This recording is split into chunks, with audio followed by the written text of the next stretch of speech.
For generations, the forest gave life to our families. A beautiful life. In the forest, we thrived.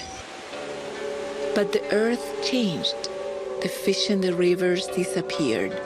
The fruits dried from the ground, and our people began to perish. King Itaki decreed that no child be born until the gods smiled upon the forest once again. A child born would be sacrificed to Tupa, the god who gives life to the forest.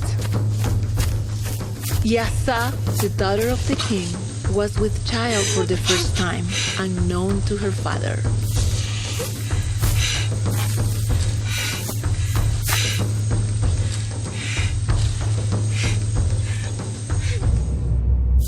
King Itaki left the village to search the earth for food, to plead with the gods for grace before the child was born. But the heavens were closed. The day arrived and the child was born.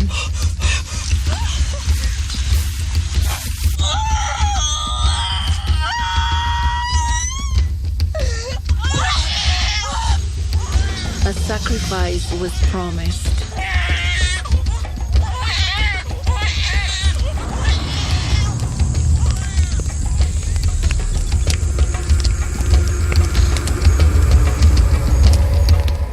For many days, Iaça lay in her hut, unable to move from a broken heart, and the gods heard her cries.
The husband and the king found the body of Iaça laying among the gifts from the gods.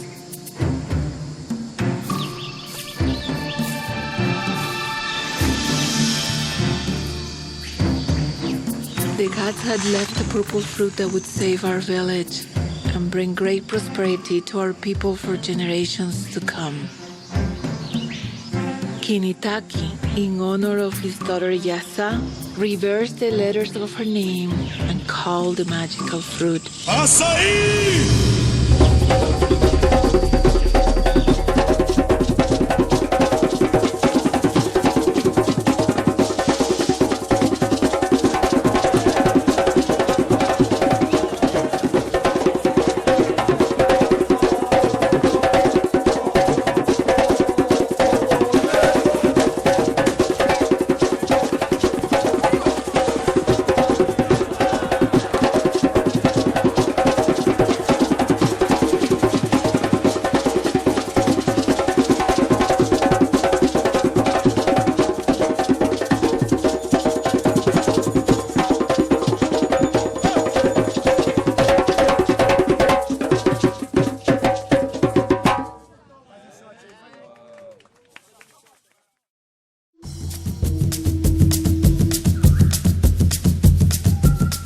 Montevideo is a phenomenon. I look at what's happened at Montevideo and what's happened with this one little berry, and it's absolutely amazing. I go down to Brazil and we look at this thing, and it's just, we've grown a company to almost $1 billion a year in sales.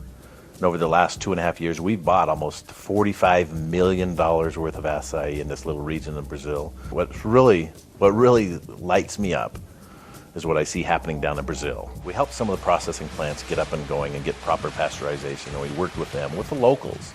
You know, there was a temptation for us to go in and build a plant, and as we looked at the model up there and we looked at the people up there, we didn't want to do that. We wanted to work with the local peoples and the co-ops and buy people from all over in the region. Em 1982, a nossa família veio da Paraíba para o estado do Pará. Meu pai veio, vendeu uma pequena terra que ele tinha lá e comprou uma casa aqui. Comprou 2 caminhões pequenos, 2 truques pequenos, caminhões.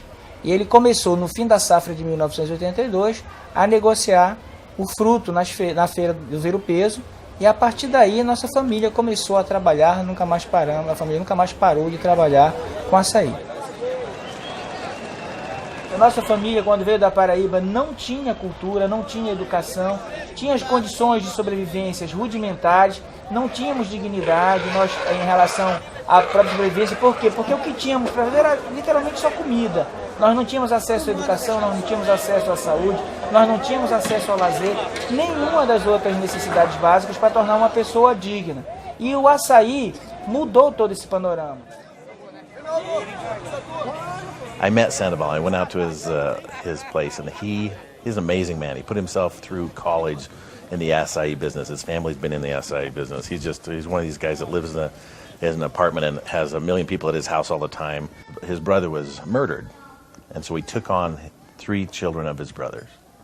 He took on these children and raised them, and they had decided that they wanted to build an Açaí processing plant, and he wanted to help them out with the money he saved and give them an opportunity to earn income, and they built this plant. And so I was introduced to them, and their plant wasn't even finished. It was, 75% finished, and we placed our first order from them. I think it was like $1 million, and it was like they hit the lottery.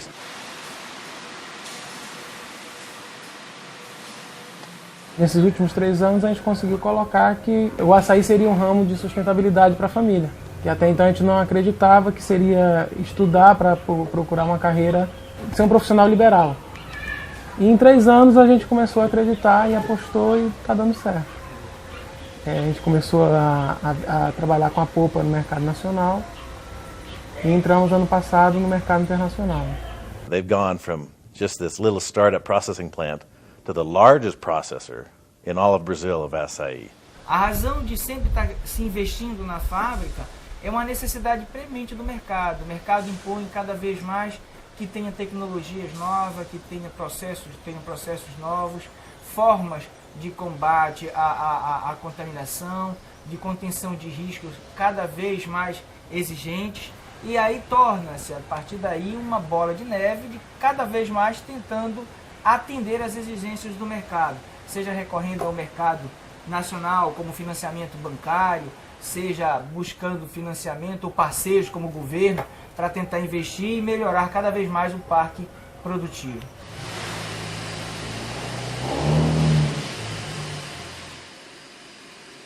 The example of Açaí is very interesting. So we've got literally dozens of good candidates, each one of which needs 2 things. An entrepreneur with capacity to invest and a good imagination for creating markets. And other investments in the research and especially development that will back up this entrepreneur. There's hundreds of fruits. We in the United States will have an apple and orange or a few grapes or a banana, and that's it. You go into the rainforest and there's literally hundreds of amazing fruits. And you think, okay, how do we get these things out? E açaí para essa tribo indígena significa palmeira que chora. Ou seja, uma palmeira onde os seus cachos, os cachos dos frutos, lembram uma lágrima, tem um sentido de uma lágrima, que significa, portanto, o sacrifício de Iaça para que a tribo indígena nunca mais venha a baixar decretos de sacrifício de qualquer criança que venha a nascer. Eu acredito que o sacrifício de Iaça ainda vai continuar provocando benefícios cada vez mais, não só para a tribo de Itaqui, como para Belém, como para o Pará, como para o Brasil e agora se espalhando para o mundo inteiro.